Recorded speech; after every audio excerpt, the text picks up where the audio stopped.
अस्सलाम वालेकुम दोस्तों, मैं हूं आपका होस्ट मोहम्मद शाहिद और आप देख रहे हैं BO official YouTube channel. Viewers, कौमी क्रिकेट टीम के कप्तान बाबर आजम का कहना है कि अगले मैच में जीत के लिए जान लड़ा देंगे। इंग्लैंड से मैच हारने के बाद गुफ्तगू करते हुए बाबर आजम ने कहा कि आज के मैच का सारा क्रेडिट इंग्लैंड की टीम को जाता है, जिन्होंने बहुत अच्छा खेल पेश किया। हमारी टीम मोमेंटम नहीं पकड़ पाई और ना ही कोई बड़ी पार्टनरशिप लग सकी। फ़खर जमान जनूबी अफ्रीका के खिलाफ सीरीज से ही फॉर्म में है, उन्होंने आज के मैच में भी अपनी फॉर्म बरकरार रखी। बाबर आजम का मजीद कहना था कि हमने लॉर्ड्स के मैच पर नजरें रखी हुई हैं, हमें सख्त मेहनत करना होगी और जीत के लिए बेहतरीन खेल पेश करना होगा। ख्याल है कि आज कार्डिफ में खेले गए पहले वनडे मैच में पाकिस्तान की पूरी टीम 141 के मजमूई स्कोर पर आउट हो गई थी।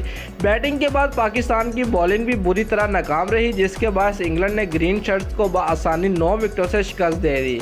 दोस्तों, अगर आपको हमारी ये वीडियो अच्छी लगी है तो लाइक और कमेंट जरूर करें और हमारे चैनल को सब्सक्राइब करना मत भूलिए। शुक्रिया।